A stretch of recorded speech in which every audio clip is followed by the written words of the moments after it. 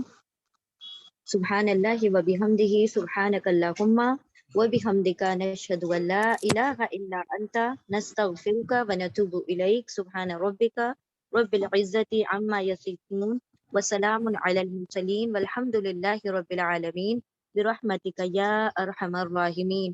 اللہم ارزقنی یتفکر وتدبر بما یتلوه لسانی من کتابک والفهم له والمعرفة بمعانه والنظر في عجائبه والعمل بذلك ما بقيت إنك على كل شيء قدير. اللهم آنس وحشتي في قبري. اللهم ارحمني بالقرآن العظيم واجعله لي إماما ونورا وهدى ورحمة. اللهم ذكرني منه ما نسيت وعلمني منه ما جهلت وارزقني تلاوته آناء الليل وآناء النهار واجعله لي حجة يا رب العالمين. اللهم نور قلوبنا بالقرآن وزين أخلاقنا بالقرآن ونجنا من النار بالقرآن وادخلنا فی الجنت بالقرآن.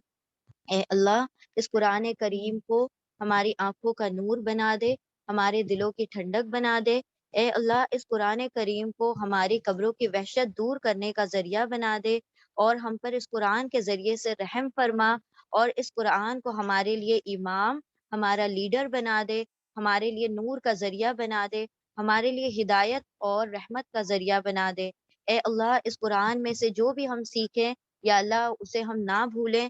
یا اللہ ہمیں ایسا ذکر نصیب عطا فرما جو ہم سے بھولے نہیں, اور اس طرح سے اس قرآن کو ہمیں سکھا دے کہ اس کے بعد ہم سے جہالت دور ہو جائے. اے اللہ اس قرآن کا رزق ہمیں دن و رات عطا فرما کہ ہم اس کی تلاوت دن و رات کرتے رہیں، اور یا اللہ اس قرآن کو ہمارے حق میں حجت کرنے والا بنا دے، ہمارے خلاف حجت کرنے والا نہ بنا۔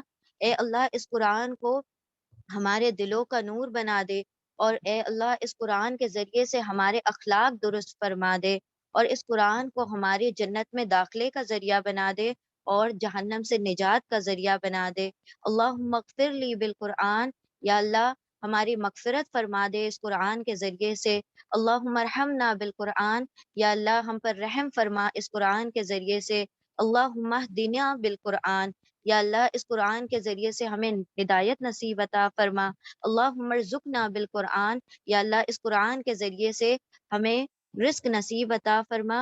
اللہم انی عبدک ابن عبدک ابن امتک ناصیتی بیدک ماض فی حکمک عدل فی قضاؤک اسألک بکل اسم هو لک سمیت به نفسک او انزلتہ فی کتابک او علمتہ احدا من خلقک او استأثرت به فی علم الغیب عندک ان تجعل القرآن ربیع قلبی ونور صدری وجلاء حزنی وذہاب ہمی۔ اے مالک کائنات، میرے والدین تیرے غلام ہیں، تیرے بندے ہیں، میری والدہ بھی تیری ایک بندی ہے، میرے والد بھی تیرے ایک بندے ہیں، میری پیشانی تیرے ہاتھ میں ہے، یا اللہ میری تقدیر تیرے ہاتھ میں ہے، تو عدل کرنے والا ہے۔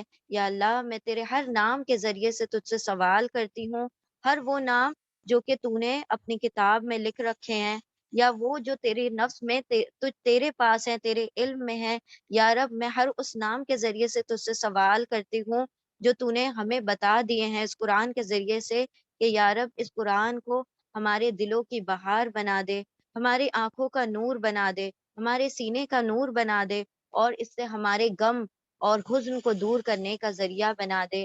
ربنا ربنا تقبل منا انک انت السمیع العلیم وتب علینا انک انت التواب الرحیم وآخر دعوانا ان الحمد للہ رب العالمین برحمتک یا ارحم الراحمین۔ اللہم صلی وسلم علی نبینا محمد صلی اللہ تعالی علیہ وسلم۔